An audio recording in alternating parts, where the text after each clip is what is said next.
Hello. Our story begins on Coruscant, where the Sith Lord, Darth Plagueis, resided. The assassin Darth Maul had just returned from a short skirmish on Tatooine, where he had sent the Jedi running. Plagueis wasn't too concerned with Maul's encounter. Instead, he was locking into a vision he was having inside of his own chambers. He'd been excited about Palpatine's rise to the role of Chancellor, and it was officially confirmed today. At the current moment, Sidious and Maul were speaking on the outskirts of a skyscraper within the city. Plagueis looked forward into the Force, seeing more than just Palpatine's success, but the Sith Lord he was destined to become, nearly destroying the Sith before the rise of the Empire, and using his own internal focus to create an imperial regime that would be destined to fall. The Sith Lord remained confused as the vision shifted and changed. He was able to see his own betrayal, and the eventual death of the Sith at the hands of a young Jedi. He could not allow this to happen. The shock of such an intense vision knocked him out of his mind, and he fell backwards. He heard a buzzing and looked over to his communication device, where Sidious was contacting him. The brief vision left him quite puzzled, but his resolve was clearer than ever before. His apprentice requested that they celebrate his rise to the role of Chancellor. They could have a couple drinks and enjoy what would become of the galaxy. Plagueis thanked Sidious for the offer, but he had more pressing matters to attend to, informing him that he needed to leave Coruscant to do damage control for a hedge fund on Cato Nemodia. Sidious understood, frustrated that he could no longer maintain his plans to kill his master. He instead decided that he would return to the works to conduct a dark meditation. At the same time, Maul, who was preparing to leave Coruscant, was contacted by Darth Plagueis the Wise. They were familiar with each other, but the Sith Lord very rarely considered Maul an equal, or spoke to him in a manner to validate him. Maul was Sidious's apprentice for a reason, and now that it had been realized that Sidious was a plague on the Sith line, he determined that Maul would make a fine replacement. As goes the rule of two, Maul must prove himself first. He would be dispatched to deal with Sidious. Inversely, Plagueis would avoid Naboo. There was no need to distrust the Federation there. The entire purpose of sending them to Naboo was to get Palpatine into office. Without needing him as Chancellor anymore, there was absolutely no need to be on Naboo for the battle that was coming. Instead of leaving the planet like he said he would, Plagueis moved with Maul across the city of Coruscant, covered in darkness. The Sith vessel landed inside the hangar bay of the main lair within the works, which confused Sidious. He could hear the sound of Maul's footsteps, so he left his ritual to see what it was that Maul wanted. The Sith apprentice bowed before him and told him that he feared death on Naboo. Sidious was confused as he asked Maul to elaborate. He told his master that he had foreseen his death at the hands of two Jedi counselors, one sent to the planet to assist the Naboo. This left Palpatine perpetually confused. He knew that Obi-Wan and Qui-Gon went back with the Queen. She was very adamant that she would clean this mess up herself. While realistically there was no need for Maul to be on the planet, being that Palpatine did achieve the rank of Chancellor, he didn't understand why Maul was acting so out of character. Maul was trained to be unbreakable and nearly infallible. He was the perfect assassin, and now he had fear? Sidious asked about this vision as Maul rose to walk beside his torturous master. He informed Palpatine that he had simply prepared the hyperdrive when he saw himself falling into a reactor shaft of some kind.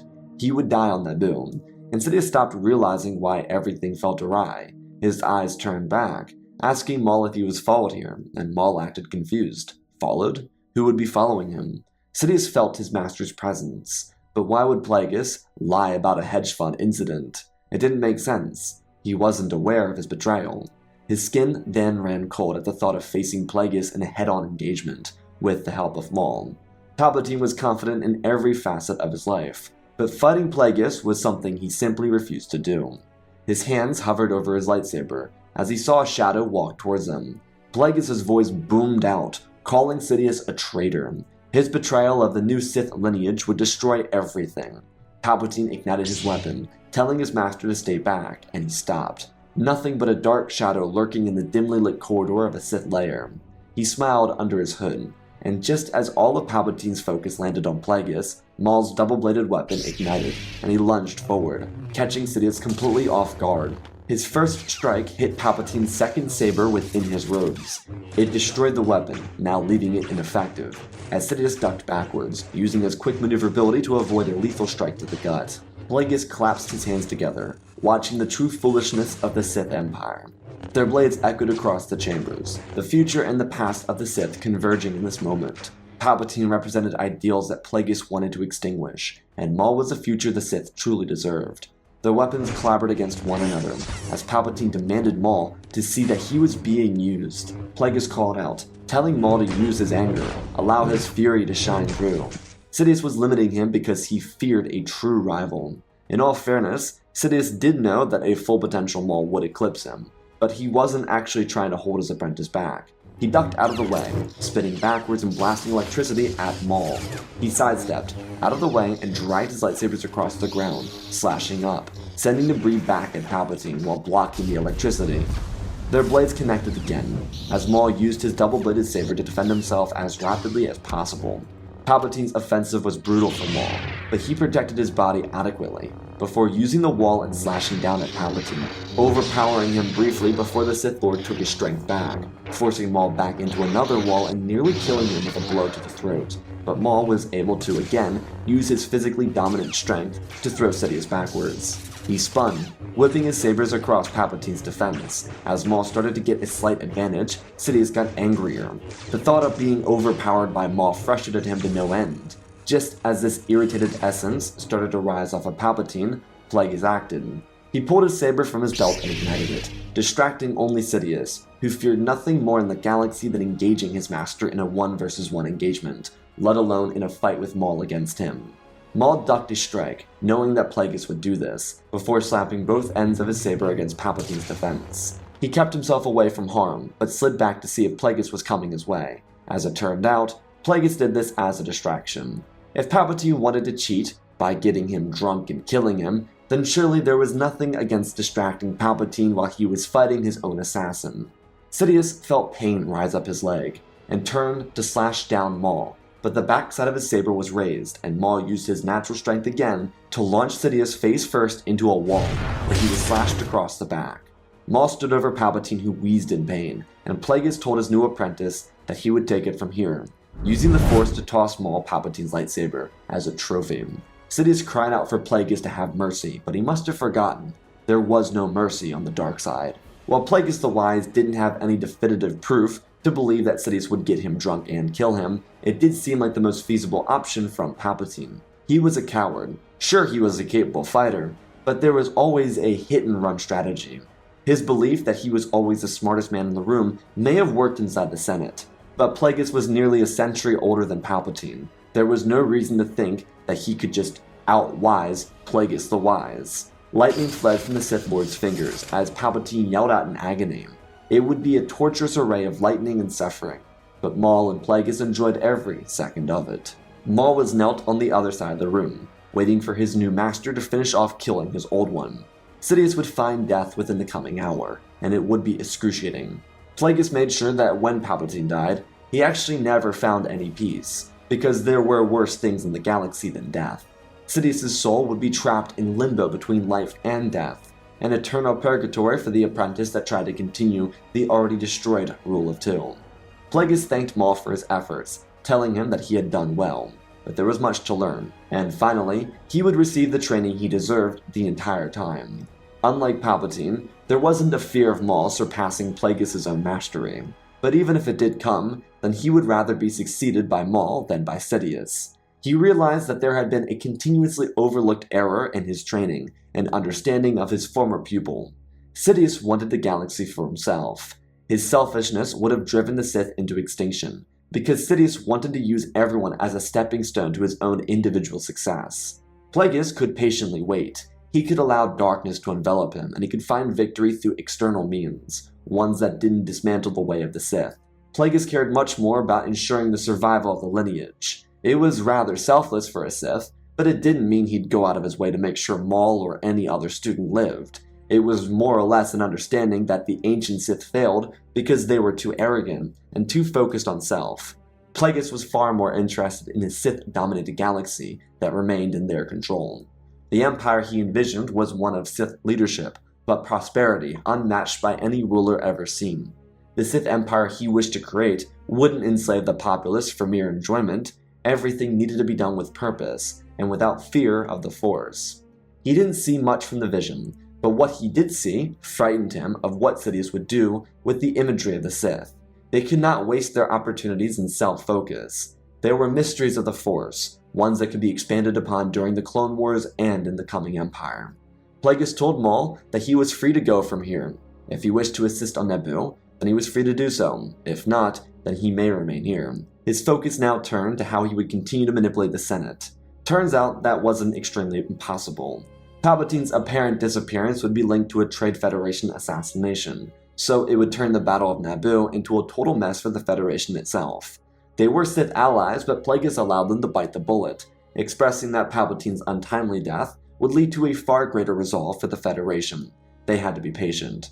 Plagueis had a long-standing relationship with the trade conglomerate, dating back to before the turn of the century.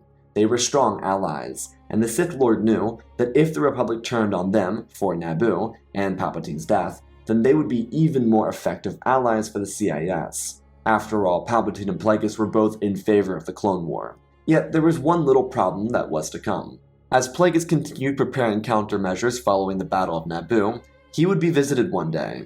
It was an unexpected entry because he was walking through the works and saw a Jedi shuttle land. His eyes fell on Dooku, who was looking for Palpatine. His heart sunk because he believed the Jedi had found him. Then he realized it was just Dooku, not someone else. All regarding Sidious would be explained, and Dooku would have some sense of unease about him. Whether it was the fact that Sidious died or Qui-Gon survived, he didn't know. What he did know is he needed to pick a side, and so he spoke with Plagueis extensively. The two would talk for hours about the change of plans, and Plagueis would show off the newly elected Chancellor, who was the second-place runner during the previous campaign. Bail Antilles of Alderaan had edged out another core-bred politician, but he would certainly try to maintain the interests of the core. His work would turn the Federation further from the Republic, while also certifying that the government became more corrupt. In an ironic turn, Antilles would ensure that oligarchs maintained their power more than Sidious would have ever done. Palpatine would have maintained power until the Clone War. Antilles never knew of a coming war. Palpatine had more to lose if he lost a re-election, essentially saying. Despite all of Dooku's interest and how impressed he was with what Plagueis had to say, there was one factor holding him back, and he openly communicated it. He told Plagueis that he was concerned about his student Qui-Gon. He wanted him to join the cause. If he didn't, then he didn't know where his heart sat. Dooku explained that his apprentice was at odds with the Council because they refused to let him train a slave boy from the Outer Rim. Dooku didn't know much about it, and Plagueis didn't really care about Jedi prospects. This wasn't even an arrogance thing. It was just based on the likelihood of that Jedi prospect actually being talented enough for him to care. Most Jedi had an M count below 9,000, so why would he care about a slave? Point being, Plagueis told Dooku to abandon the Jedi Order, and his apprentice would soon follow. They had much work to complete, especially after Sidious's betrayal, as it was being labeled. Dooku understood and fell in line. The next several months would be filled to the brim with incremental changes. Pagodamas was able to get into the ear of Bail Antilles, which didn't change a whole lot, but it helped encourage the current Chancellor of his need to bow down to the oligarchs more. It was a move to utilize the corrupt state of Coruscant and allow it to tread towards a galactic divide. Tyrannus went ahead with the clone army plan by hiring Jango Fett for the clone trooper genome. Plagueis' role would resort to getting into the ears of politicians inside the Republic, while Maul remained an elusive threat, but the Jedi would forget about him. Following Anakin's rejection from the Jedi Order, Qui-Gon abandoned the Order itself. He had inspiration from Dooku leaving, but he had no interest in the political lifestyle that his former instructor chose. Qui-Gon instead moved to Tatooine to train Anakin and free the slaves. It would provide a much more effective learning experience for Anakin, one where he would be able to grow around his mother and with an actual father figure. Dooku believed that his former apprentice would come around to him in the future, but for the time being he was understanding of why Qui-Gon remained on Tatooine. With the Sith completely forgotten about, they would be allowed to continue building in secrecy. The main change for everyone involved was Maul's involvement in politics and strategy. Palpatine had limited him greatly, forcing him to remain a ghost and an assassin. Now that Sidious was removed from the equation, Plagueis needed Maul to familiarize himself with lessons in the politics of the galaxy. It was very challenging, but Maul was rewarded with training that would actually allow him to reach his full potential. Plagueis saw that Maul could become one of the great Sith Lords of all time, and he wanted his student to reach that level. As he was with Palpatine, he informed Maul of everything he knew. It allowed Maul to rapidly catch up to his new master. both in the Force and in saber technique. Dooku was very uninvolved in this aspect of Maul's life, and he truthfully didn't care about what happened with Maul. His sole focus as Tyrannus was to build a coalition that would eventually challenge the Republic. As the years rolled by, the Clone Wars would kick off under a completely different Chancellor. This time, the Chancellor was a Coruscant-bred politician, like Valorum. He would fuel a galactic divide between even more loyal and corporate demagogues of the Senate. Bail Antilles had run himself out of politics due to an uprising completely unrelated to the Sith. He was run out of office, and his replacement senator, Bail Organa, tried to rebuild the identity of the Alderani politics. But it would be a long road for Organa, because Alderaan wasn't viewed with the same respect following Antilles' tenure as Chancellor. When the Clone Wars did start, the Jedi were by the Republic's side, but instead of knowing about the Sith, they were completely unaware. Dooku was known as a threat, but he wouldn't physically engage anyone directly, keeping his identity as a Sith apprentice a secret. Over the years, Maul had killed a number of other Jedi, but there remained lost cases, individuals never found, and presumed to have abandoned the Order. So when the Clone Wars did start, the Jedi had one real foe, and his name was General Grievous. Asajj Ventress was also an assassin within the Sith ranks, one that Plagueis believed was a necessary asset. She was exactly the type of ferocity needed for the Sith. She was a former Jedi, like Dooku, but more unbalanced, something he would encourage Dooku to enhance. Unlike Assidious' Sith Order, Plagueis made sure Asajj, Maul, Tyrannus, and himself were all acquainted. Whether it be through various missions or debriefings, everyone was familiar with each other, and they trusted each other. Ironically, the odd man out was Dooku, but this was solely because of Qui-Gon. Tyrannus was able to serve as a Sith for the greater good of the galaxy, but he and Qui-Gon's relationship had changed since they had left the Order respectively. They represented two different extremes, and Qui-Gon didn't care for the man his master had become. It made Dooku question his loyalty to the Sith Code and the Sith Way. Qui-Gon did not know about the Sith, but he was very aware of what Dooku was doing. Tyrannus tried to ease Qui-Gon into it, suggesting this path was better than the Jedi, informing him of his plans to unite the galaxy under a new banner. But all Qui-Gon saw was a shell of the man he loved. Qui-Gon kept Dooku far away from Anakin and cut contact with his former master, expressing that forgiveness could come, but his desire for change clouded his perception of himself. It was a deep cut, one that nearly forced Dooku to leave the role as Count, but Plagueis always had the right words to keep him grounded, though those daggers said by Qui-Gon would resonate with him, and remain the first thought on his mind every day he woke up. When the war did begin, Dooku couldn't get them out of his head, but there were more pressing matters for him to consistently attend to. His former apprentice, without his knowledge, started something he couldn't have predicted. Despite Qui-Gon harboring distaste towards the Jedi and the Republic, he still viewed them as the Order that could be fixed. The demeanor Dooku held towards these institutions frightened him for the political post-war plans that his former teacher might have. This led to Qui-Gon and Anakin siding with the Republic. On the Sith side of things, Maul, Asajj, and Plagueis remained unseen faces of the war effort. There was absolutely no reason to get themselves involved. Hego Damask was a reputable financial guru on the Republic side, but as a businessman he was able to work on deals for both sides of the aisle.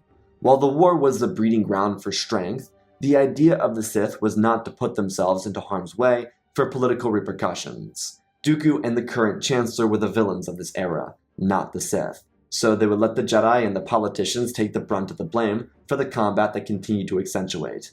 By the midpoint of the war, something started to catch Plagueis' attention, which was a rapid shift within Tyrannus. Dooku believed in this new cause, but seeing Qui-Gon fight against him was driving him insane. In an effort to correct these wrongs, Dooku attempted to publicly accuse the Sith of being Sith. But firstly, no one knew what a Sith was, and secondly, Hego Damask was a rather wholesome individual. He kept to himself, donated to charities, and remained a neutral face during the war. The fact that Dooku would accuse him of being some sort of anti-Jedi was silly. He negotiated with everyone to get the best deal for whoever he was working with. This, of course, would lead to Dooku's assassination, one framed as a heart attack. The Jedi did not investigate Hego Damask because they didn't believe the Sith actually made a return. A poison was concocted by the witches of Dathomir to kill Dooku on the stand in the CIS governmental hall. He would choke on his aspirations, literally. Many people would see this as a heart attack. as medical records indicated a problem with his heart rather than a poison that ended up killing him. Of course, this was because of witch magic used in the potion that killed him alongside a Sith ritual. But point stood, no one connected the dots to Hego Damask, aside from one individual. As Plagueis was instating his own puppet as the new role leader of the Separatist government, he was being hunted down by Qui-Gon Jinn and Anakin Skywalker. Master Jinn knew the Sith were still around. He full-heartedly believed it. The Jedi Council may have not agreed, but he knew the truth. So when Dooku called out Hego and then died of a heart attack, he knew that the Dathomiri Zabrak he encountered on Tatooine 11 years before had to be the culprit, or the apprentice. This would lead to Qui-Gon, Anakin, and Jedi Council representative Obi-Wan Kenobi to finding the Sith on Serenno, where they were currently cleaning out Dooku's castle. Asajj was dispatched to pick out 3 individuals to replace Dooku in the government, while Maul and himself did the dirty work of siphoning through his documents and covering their tracks. As they were working through Dooku's material, the sound of 3 lightsabers igniting caught their attention. Qui-Gon demanded to know who they were, and then he saw Maul's face, immediately realizing that this was the Sith. His hunch that Dooku was betrayed by the Sith was proven correct here. Without hesitation, a duel began. Obi-Wan and Qui-Gon went straight for Plagueis. As the created killer, Darth Maul went toe-to-toe with Skywalker. Blades echoed across the chambers of Dooku's castle. Plagueis was honestly more interested in toying around with his opponents. He towered over them, using the Force to keep them away from even connecting with him. The duel was disgusting, because the Jedi couldn't do anything to make a move against Plagueis. All the while, the real action is what Plagueis was focused on. Skywalker was trained by Qui-Gon, and while his ability to wield the lightsaber was impressive, it wasn't what it could have been. Qui-Gon taught Anakin the Force, how to use light and harmony while harboring attachments. Saber combat wasn't the main focus of their training, and while the war did help it some, it did leave Anakin in this duel focusing heavily on the Force to protect himself against this born killer. Maul was a total predator, hunting down Anakin as he tried to escape every connection of their blades. The 2 Jedi Masters, on the other hand, worked together. Qui-Gon and Obi-Wan remained close over the years, despite Qui-Gon's abandonment of the Jedi Order. They worked hard to cut through Plagueis, but as he got bored of their engagement, he lifted Qui-Gon off the ground and used Obi-Wan's saber against him. The meat shield worked perfectly, and Obi-Wan was easy to cut through. Without ever having watched his master die until this exact moment, Kenobi never had to switch over to Form 3. His primary focus remained Form 4, and Plagueis exploited the hell out of it, as Obi-Wan and Qui-Gon dropped nearly simultaneously. Maul used the Force to shatter Anakin's chest. It was such a shockwave of the Force that it even surprised Plagueis. Neither of them knew who or what Anakin was, but as he lay on the floor, wheezing, without the ability to even move his arms or tilt his neck, Maul plunged his saber into his body, extinguishing yet another Jedi. It was at this moment where Plagueis realized the monster he created. He didn't fear it, but he realized what Maul was actually capable of, and he relished in the possibilities. Regardless, there was more time for that. Surely the Jedi Council would investigate these deaths. But again, they wouldn't. It's not that the Jedi didn't care about Master Kenobi. It was the fact that when they got to the planet, there was no sign of the Sith. Unbeknownst to the Jedi or the Sith, the locals cleaned up the mess and cremated the remains, leaving not a sign of the scuffle that took place within the castle. It was just another confirmation that there were no Sith, and so the consensus became General Grievous, but he was a messy killer, so he wouldn't have cleaned it up. The Jedi still had no idea who did it, and couldn't reasonably come to the conclusion that it was a Sith. As for the future Separatist leader, it became Hego Damask. He was the perfect choice of selfless oligarch. It was a bit ironic, but the Confederacy was really just a rehash of the Republic as it was. The military was created and funded by conglomerates, the same ones with representation within the Republic. The choices Asajj handpicked were decent, but the people actually chose Hego Damask naturally. The reason they did is they saw a lot of Dooku within him, which sounds ironic, but it was true. He was a wealthy individual, one who inherited millions, and decided to do right by the galaxy. Plus, there was a collective agreement that if anyone could end the war, it was Hego. He was well liked by both sides of the conflict, and people truthfully didn't want the war to be everlasting. It felt like Dooku might make the war that, so Hego was their choice for leadership. Maul and Asajj found it quite funny, and Plagueis even found the humor in it, but he was willing to comply. because this would be the establishment of the empire he promised his students. Due to the way Asajj was trained by both Plagueis and Dooku, she didn't form a super strong connection to just Dooku. So when he was betrayed by Plagueis, she naturally sided with the other half, because she was close with Maul and she was also trained by the Sith Lord. Dooku was a necessary loss in their eyes, but it was here, at this juncture, where Plagueis encouraged them to find their own students, and seduce them to the dark side. With Grievous running rampant as general of the droid armies, it was imperative for the Sith to continue expanding their ranks. Plagueis would maintain the status quo of the war, before eventually executing Order 66 and destroying the Jedi and the Republic War effort. All of its plans were already well established, but he knew Maul and Asajj were at their highest potential at this current moment. They should focus on finding their own students while he finished off the war, because he trusted them. It was the dynamic he preferred to have. It wasn't to say Plagueis wasn't cruel or unlike the traditional Sith, but he found more use out of having a tight bond with his students. Maul and Asajj were thriving because he allowed them the opportunity to. He trained them well, they trusted him, as he did them. And while Plagueis held all the power politically, economically, physically, and through mastery, it wasn't ever held above their heads. He was a silent leader who led from the front, and as he took the Confederacy to the finish line of the war, he concluded the existence of the Jedi Order. He was able to convince the sitting Chancellor, a relatively unintelligent man, to execute a number of executive orders, some killing Jedi, others killing senators, a couple martial laws, and some other things thrown in for fun, all of which vilifying the clones and getting the Jedi pretty much killed. Plagueis, through these executive orders, turned the clones against the Jedi and the Republic, and therefore turned the people against the clones and its surviving leadership. It was a messy situation, one that would take years to clean up, but it would be the most effective use of a mind trick seen in galactic history. At least, that's what Plagueis joked it was. The Sith Lord would establish his empire, but unlike the one he saw in his vision with Palpatine, it would be a prosperous society. One that didn't hunt the Jedi, because that was his job. It was a society that benefited the Sith exclusively, but remained economically and societally functional so that no one had to care about his rule. There weren't chain codes, checkpoints, new troopers, or military expansions. The CIS military remained with General Grievous as its head.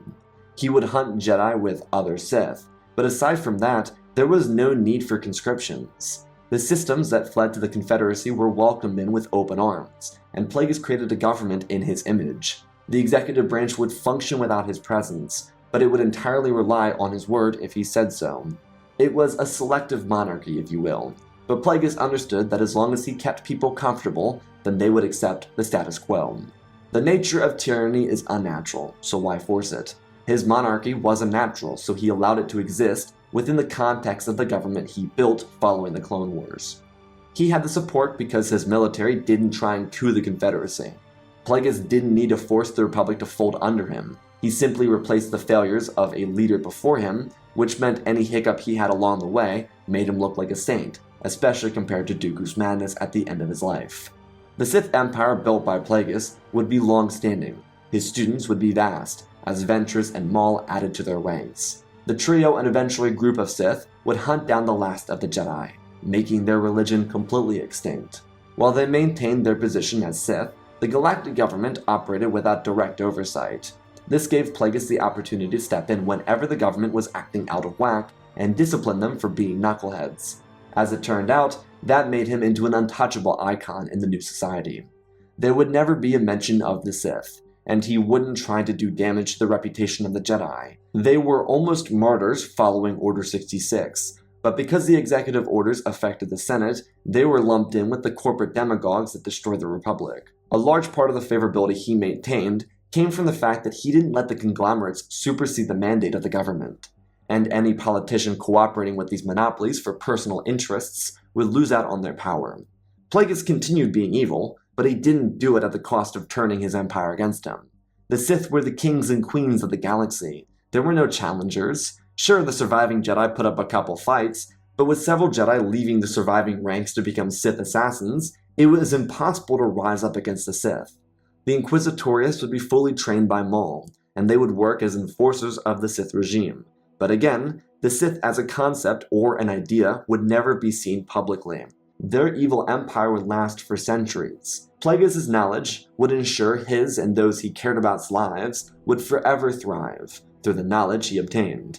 Their relationship with the galaxy would make people forget about the Jedi, and while the name Sith would never be associated with Plagueis or any of his pupils, they would be considered far greater versions of the individuals that bled this galaxy into near collapse. And that, my friends, is our story. Again, special thanks to the patrons: Sandra Wells, Ozpin, Angel Dust, Jack Silver, Prismatic Warlock Master, Lyndall Asher, Schmoobs, Darth Vitiate, Seju Jagger, Groot36, Hunter Belden, Rosebird, General Alexander, Robin Roberts, Alexander Reese, The Beginning and End, Django Fett Clone, Nick5098, Ben Ingram, The Big Red Pure Mark, Diamond Constant, Darth Nemesis, Lord Tibbs, CC2024, Galvin Gaming, Tristan Mandalore, Survivor 1767, Darth Revan, Granddaddy Bane, Laliant, Sky Guy, Penguin, Colin Rooney, Shark McDory, RJ38, Nick, Michael Erlanger, The Last Jedi, Apollo, Weewoo670, Annika Snake Runner, CT7567, Toaster Oven, Oz of Oz, Darth Nox, The Eternal Padawan, Joshua Tem, Johnny DeGuin, Saints of Skeleton, Jedi Sloth, Mr. Yeet Gamer, Lord Calig, Youngly Slayer 66, Madman Studios, Anakin003, Lord Draken, Photos Lazy Star Wars, Airbus, Rex the Wolf, The Man with Three First Names, Darkseid46, Baron Joshua, and Lord Deadwing. For supporting the channel, smash that like button. Sith Clone Wars every Saturday. Let's talk about this story. So, the way I wanted to frame this, now bear with me, it is a little dark, but the way I wanted to frame this was a heroic Sith story. So it might come off a little weird like that, and it's kind of intended to be that way. I wanted to look at the Sith from a heroic perspective this time, not do the whole dark brooding thing, but like make them the heroes. Like, I really think Plagueis would have the idea for the perfect empire. Yeah, would it be evil? Absolutely. Would crime and slave still exist? Totally. But would he do it at the cost of his own empire like Palpatine? No, I don't think so. I don't think he would do the whole overwhelming tyranny, the whole conscriptions thing. I think Plagueis would use the droid armies, would use the executive orders for all of their power and use them against the Republic, and then just take the power that remained. It just seems like something he would do. As for Anakin, I feel like a lot of people are going to give me flack for that. It's kind of expected, it happens anytime you kill Anakin, but with this story, I really think something constantly overlooked is how much Qui-Gon would train Anakin for combat. Yes, he would train him for combat, but I just don't see Anakin being at Maul's level by this point. Is there a point in his life in this timeline where he could supersede Maul? Absolutely. I don't think at this point, when they actually converge, would he be strong enough to ever beat Maul, because I don't think he'd ever see something as challenging as Maul. I don't think Anakin would ever have an experience as daunting as fighting someone like Maul, who was trained by Plagueis for like 12 years. So that explains that, but I hope you all enjoyed. I love you all, spread the love, and always remember, my friends, may the Force be with you.